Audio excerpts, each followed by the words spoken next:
Good morning, everyone. Welcome to the first episode of this podcast, Soulful Intuitive. I wanted to do this on the first day of January 2023, but obviously it didn't happen. And for some reason, I've been putting it off. So today I'm doing my first episode before I go to work. And I don't have any scripts ready. I am just going to wing it. And just a little background, I have been wanting to do this for quite a while. I obviously jumped on the YouTube wagon way too late. I have my own people that I like to watch and get my all kinds of information from on YouTube. And then I realized, even though it's not my favorite platform due to censorship, it has a wide range audience, and I believe that you can find what you're interested in on this platform. And more importantly, I feel like it is a good place for anyone to just go and talk to the ether. And I believe that whoever who is meant to connect with the information that people are putting out, they will find it accordingly. Um, so basically, a little bit about me. I am a hairstylist, and for quite a while, I have been feeling like I need to just put out what I need to put out on a platform. And this is not to say that what I know is beyond wisdom. I just kind of do that anyway with my friends and my clients. If I come across something that I find interesting that maybe people would benefit from, I just share it on WhatsApp. And unfortunately, WhatsApp limits the number of people that you can share information to 5. So you keep sharing, and then you stop at 5, and then you keep sharing and you stop at 5. And I feel like this is where you can share without that magic number 5, and then whoever who's meant to connect with you and watch this day, well, this is actually what I told my stylist that worked with me, that we should never compete with who is going to sit on our chairs, because I basically really believe that the ones who have the same wavelength as you will come in, and then we'll pick you. So the salon that I'm running has no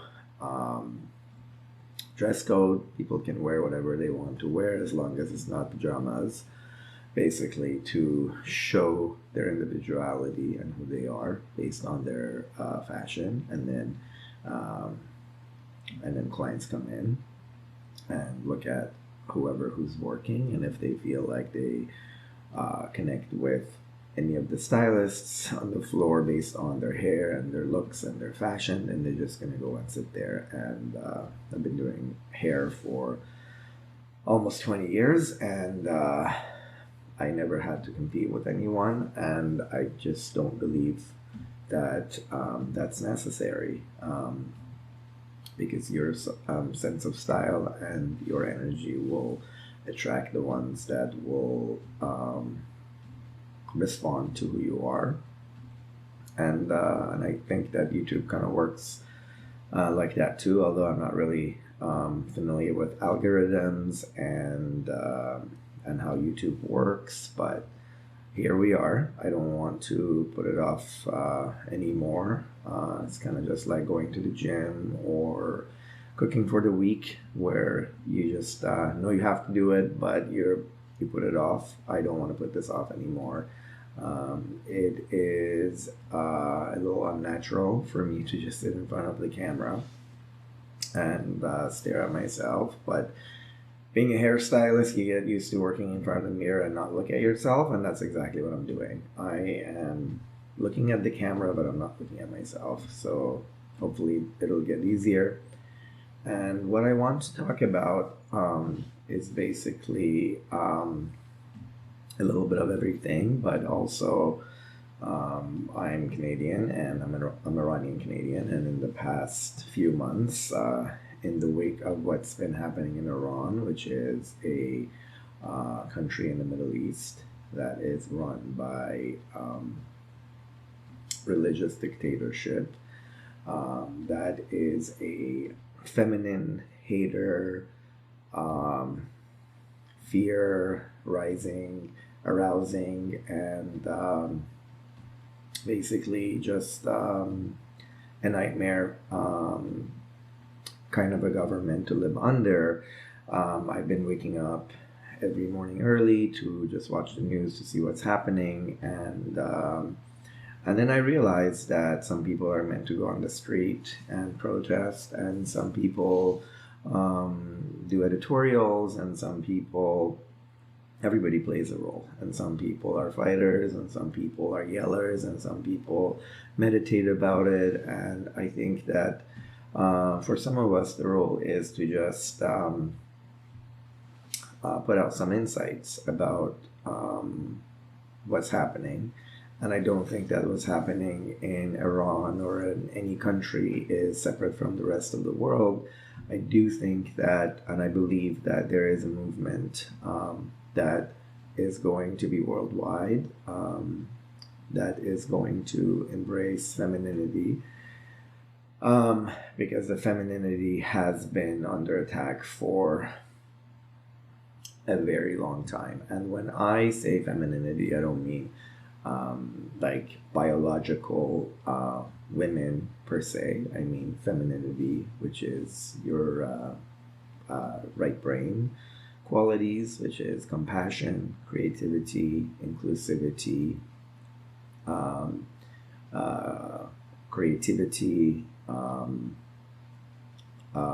empathy, all those qualities that have been under attack, ridiculed, undermined for so many years.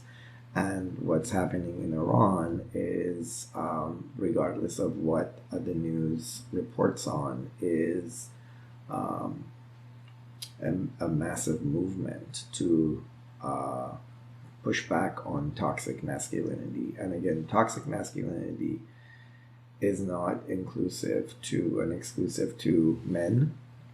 You don't have to be a man to portray toxic masculinity. Toxic masculinity is masculinity that's not balanced by femininity, because we all have both masculine and feminine energy, yin and yang, whatever you want to call it, depending on your culture. And when it goes out of balance, it's actually very, it's easily felt, because people who show an imbalance of either or kind of stand out in the crowd. And usually for me, I want to stay away from them, only because it's draining to be walking around with imbalanced energy. And I think we're collectively, as human family, we're moving away from toxic masculinity in many ways that I'm not going to touch on today. But what I want to concentrate on today is just my understanding of what's happening, coming from a Middle Eastern family, growing up in a country where dictatorship was the theme, and usually almost, for as far as I know, dictatorship and patriarchy and narcissism kind of go hand in hand. I think they're three faces of the same thing, which is intense insecurity, the need to control, rage, gaslighting, invalidation, and just brutality. The families in these countries, anyone who grew up in a patriotic, with a patriarch, with a father that ruled with an iron fist, with no empathy. And people who grew up in that family, boys, girls, grandparents, spent their time there, and the mother. And it actually goes, you don't have to, be only a man to be a narcissist. You can also be a woman and a narcissist in that family, but the effects are the same. But mainly, a country with patriarchy, and at the center usually looks for a strong man, dictator, to run that country, and people kind of just agree to it, that we need a strong man, whatever that means. Strong man is someone who sheds blood without thinking about it. Strong man is someone who lies when they feel like it. Strong man is someone who is rageful when they feel like it. And the strong man is someone who makes everyone believe that whatever they feel like doing at the moment is right, and everybody nods to it, and they make excuses for it and look the other way when they have to, and belittle the victims, and get up the next day and put on their mask and go on. And there is no self-reflection, there is no attempt to make things better. And as a matter of fact, if somebody gets up and says anything that is not along with the narrative, they are shamed, they are just shut down. And I think families are the building blocks of a society, and these societies altogether from all around the world will make up the collective humanity and what's happening in the world. And what's happening in Iran is no different than what's happening in China, what's happening in Russia, and actually all the countries in the world, even Western countries, where they're in different stages of embracing femininity, but still, when you look up, at top of every pyramid is a bunch of old white men in Western countries, and in the other countries are old men. And if women, by any chance, find their way up there, they're going to have to say goodbye to their femininity and become masculine and imbalanced and out of balance in order to be accepted in that little club. And I think that what's important is, in order to understand the dynamics of what's happening, we need to understand the dynamics of narcissism and narcissistic relationship, and how it works. And how it works is by making people confused, a lot of confusion, by gaslighting, invalidation, by just making people doubt that inner knowing that they have, their intuition, because we all have it. But we were all told that, especially growing up in systems like that, and being surrounded by victims like us, we come to doubt our intuition, which is our compass. Without it, we don't know where we're going in this world. And when we lose our compass, we're going to solely rely on others to steer for us and to let us know where is up and where is down, and that's the problem, because then who is steering for us is in charge of our life, and then we turn around and then we don't know what happened in the past 10 years or 20 years of our lives, and we are down, we're depressed, we have lost ourselves. And I think we're all starting to realize that majority of us have lost ourselves, and we've been lied to over and over again. And then whenever we had a moment of clarity, a moment of connection, whenever we had a moment to be in flow, to be connected with the divine and have a moment of knowing, and then we share that with our friends and family members. We're usually told that we're crazy and we're out of line, and we're, all kinds of reactions that people have towards hearing the truth. Because deep down, everybody knows what the truth is. It's just layers and layers and layers of, let's call it masking tape, over that center in our heart that broadcasts the truth. And that's why people get scared, people get angry at you when you're the only one in your circle who says, no, stop. Like, this is not right. This person doesn't have the best interest of us, like that, at their hearts, and where this is going is only detrimental to us. And so this is what I feel motivated to talk about, mainly coming from my experiences in my life, but also as a hairstylist, I'm privy to many stories. I love making people beautiful, but I also love that connection that's created between the stylist and their clients. And yes, you have the option of talking about, just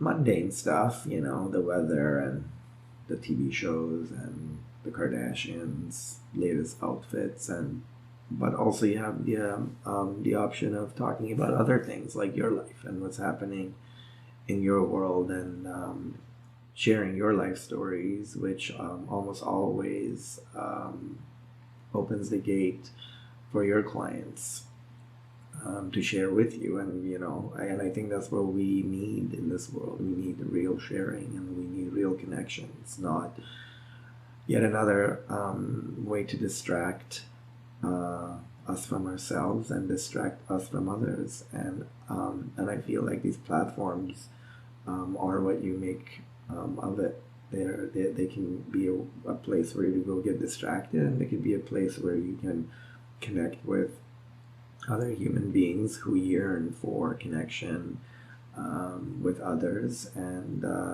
we can only grow when we see ourselves in the mirror of others around us, and when we realize that this pain that we all carry inside of our heart is not exclusive to us, that everybody walks around with bottled up pain inside of their soul, and the only way to release it is to just talk about it, to connect, and to let it all out. And hopefully by listening to ourselves, being expressive, we can work it out.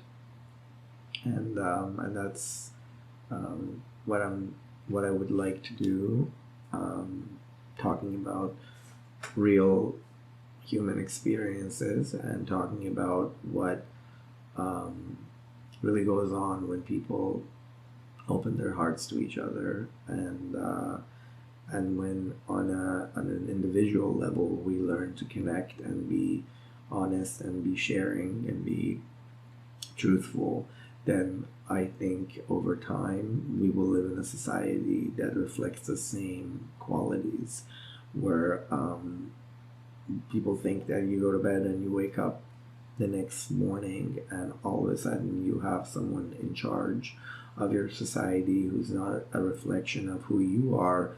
But that to me is BS, because the person in charge is pretty much usually a good reflection of who we are collectively. So if we, let's say, went to sleep for 60, 70, 100 years or more, being distracted with just surviving, being distracted by being distracted, then sure, we are going to be led by people and forces that we look at and we don't see ourselves in. But who are we as individuals when we are distracted and when we're disconnected,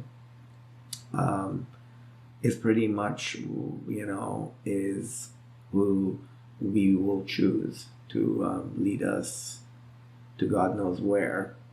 Exactly. It's that's why we are living in a world right now where, from some angles, look very bleak. We look at our environment, we look at nature, we look at planet Earth, and we can blame whoever, but I think the blame starts with us. And I'm not saying that the blame game is the answer. I'm just saying that sometimes realization or admitting that you have a problem or we have a problem is the first step. And so this is what I'm going to commit myself to do, which is nerve-wracking. It's not really in line with my personality to expose myself like that. I like one-on-one connections. That's what gives me excitement. So in my head, I'm just assuming that I'm talking to one person at a time, and hopefully it'll get less awkward and more natural as time goes by, and we'll see. I'm sure there's a lot that I have to learn in order to be on a platform like this. I haven't even read the guidelines. I don't know what flags you and what doesn't flag you, but all I know is cursing is not allowed. So I'm gonna have to watch my language about that. But basically, what I'm going to do every time is meditate in the morning before putting myself in front of camera. Is what is it that day that I need to talk about? What is it that comes to my heart that day, and I just go with it. And I don't want to make plans or like outlines ahead of time, or maybe I should, I don't know, but for now I haven't, and I'm just going to go with what comes out that day naturally. And today's concept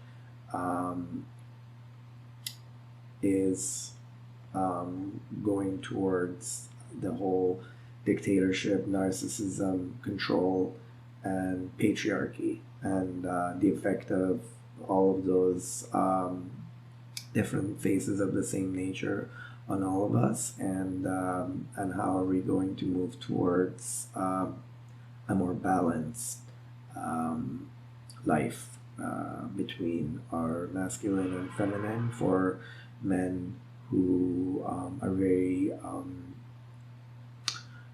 they're very comfortable in their masculinity and uncomfortable with their inner femininity. Maybe it's time to embrace it. Maybe it's time to look into that side, because we were told you can't cry, you can't express, you can't be A, B, C, and D because you're a real man, and real men don't do that. And again, what a big lie. And for women who were told that, that's not girly, that's unattractive, that's whatever they were told in terms of embracing their masculinity in order to come to balance, they need to look into that too. So which I think, as a gay man, you grow up, you hear all of those things, and it's very difficult to try to understand what's right and what's wrong, because as a gay man, you're told pretty much ever since you realize that you're not like the rest of the boys in school, that everything about you is wrong, or at least my generation, that's what we were told. And then you struggle, and you have to do a lot of reflection, self-reflection. You have to have deep dive in who you are, and make peace with who you are. Um, and a lot of it has to do with embracing your femininity, because that's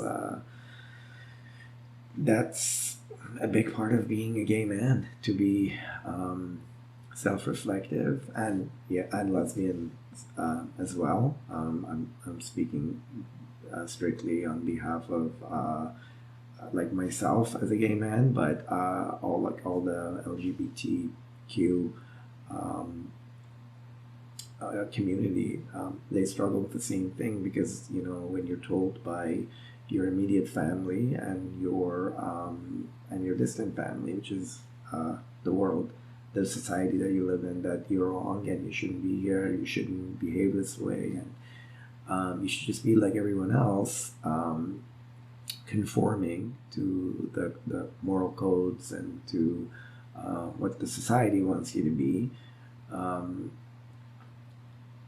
and then you start this journey on making peace with who you are, on really get to know yourself, really understand, um, question all the guidelines and all the blocks that the society and your family has put on you.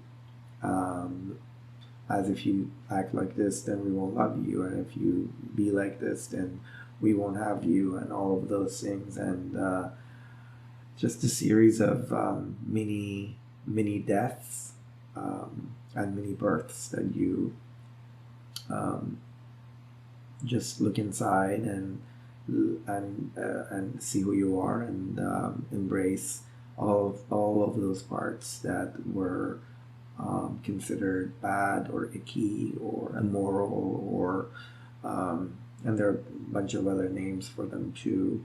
And you're private, you ponder to see, is that who you are, is that who you want to be, and what's wrong with it and what's right with it, and hopefully you arrive at inner peace with who you are, and then you build yourself up based on your self-realization, and not based on what you need to conform to in order to be accepted by the society.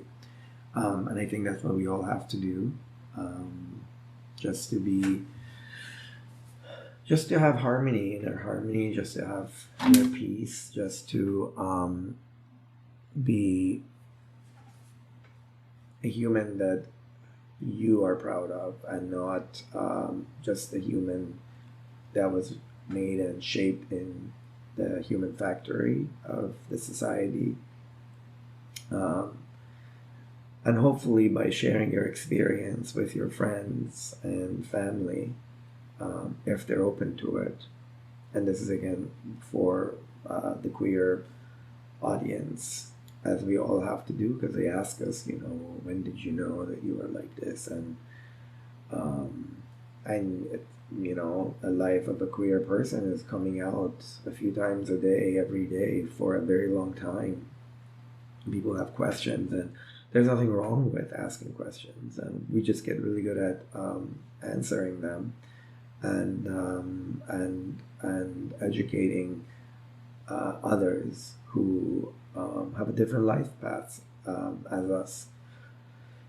So, all in all of it together, I feel like this is what I want to share with anyone who wants to listen, and anyone who will resonate with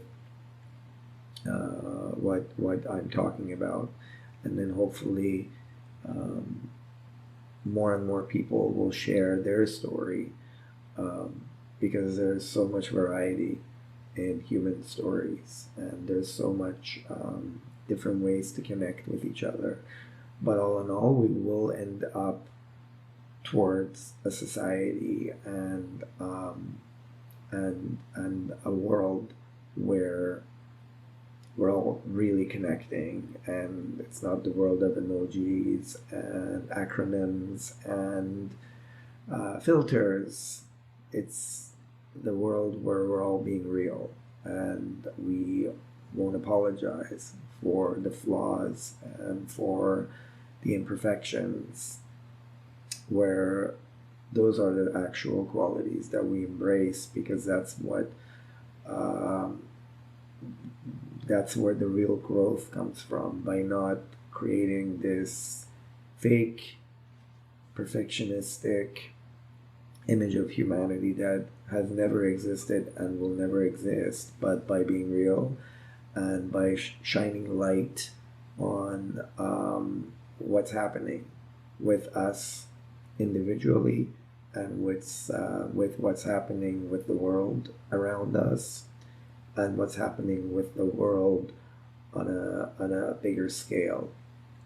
And I think what's happening in Iran right now is an uprising towards this heavy hand of narcissistic dictatorship that has been mainly, more than the rest of that society, suppressing women and artists and any portion of society that is in touch with their feminine power.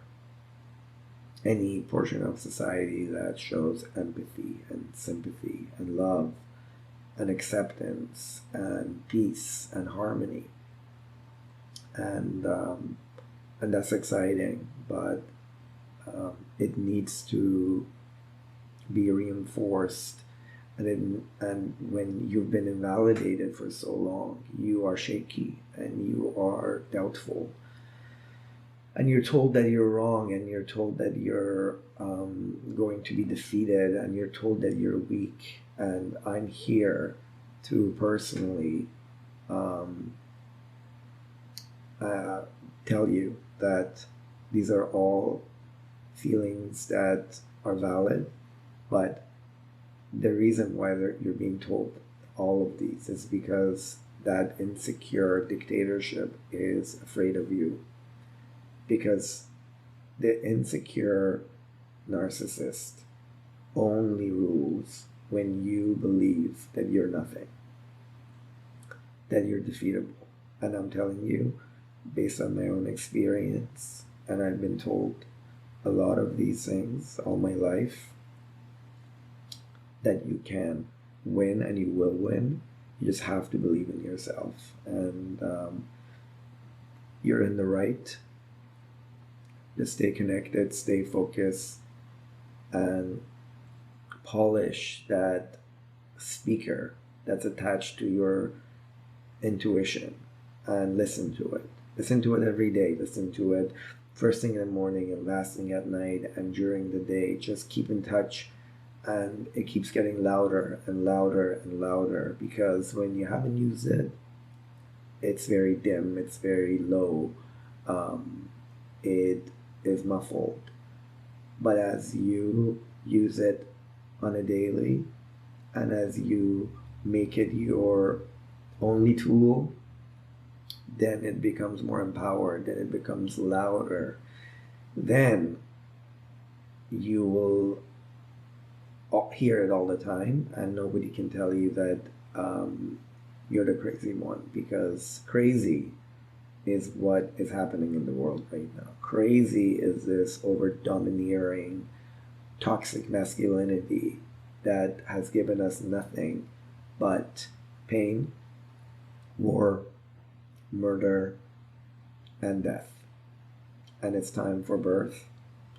It's time for joy. It's time for peace. It's time for connection. And that's what, as humanity, and especially as a group of soulful intuitives, we're going to embrace, we're going to propagate, we're going to encourage with people who are open to it. And some are open now, some will be open later, and some might never be open, and that's okay. That's just the face of this diverse world that we live in.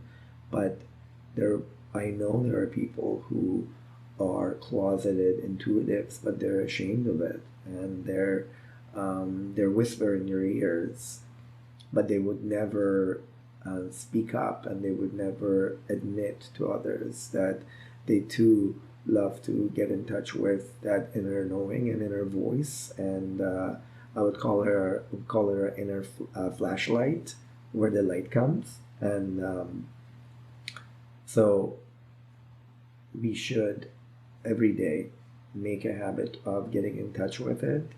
My personal way of getting in touch with it, I have a few ways. Like I write in my journal, I visualize. I also have a deck of tarot cards that I just randomly shuffle. And I sometimes close my eyes and I shuffle it, and sometimes I concentrate on them and I shuffle it. And whatever you're thinking of or should be brought up with you that day will jump right out of the cards as the deck as you're shuffling, and then you just give it a look, and then you listen to your heart to see what that means, because the cards have description, but also these decks come with a booklet. But also you can look them up on online, because as soon as you just write down the meaning of this card, whatever that card is, and there's so many different links that show up, and then you can just read, and it will over time speak to you. Of course, in the beginning, just like playing the piano, it's awkward. It's you need to do it and do it enough in order to make it organic and make it like a smooth, sort of like body, mind, spirit, harmonic movement. But that's how I get in touch with it. Some people work out, some people run, some people meditate, some people just sit still, some people listen to music, classical music, some people just stare at the wall, some people walk in the nature. I mean, they all can apply, but you just have to see what works for you in terms of where you live and how you live and your living conditions and your tools that are available to you. But there's no one way. But basically, that's how you sharpen your tool, your intuitive tool. And the sharper it gets, the better it will be. And then you share that gift with your close friends and family. And then in time, they will believe in it, because it's proven to them that there's wisdom in it. And then hopefully they start doing the same thing, and that's how you create a ripple. But that's it for today. I'm glad that I did this, and I will try to make it a routine habit, and hopefully it will be more organic and less stressful, because today is a little stressful for me, and I look forward for all of us to sharpen our tool, our intuitive tool, and to live in a world where real connection is the only purpose, and people connect deeply, and people connect on a soul level, and it's only in that world where beauty is going to be forever, and death will be natural part of our cycle, but not reinforced by just being completely cut off with the divine. Have a wonderful day, have a wonderful week, have a wonderful 2023, and look forward to talk to you again.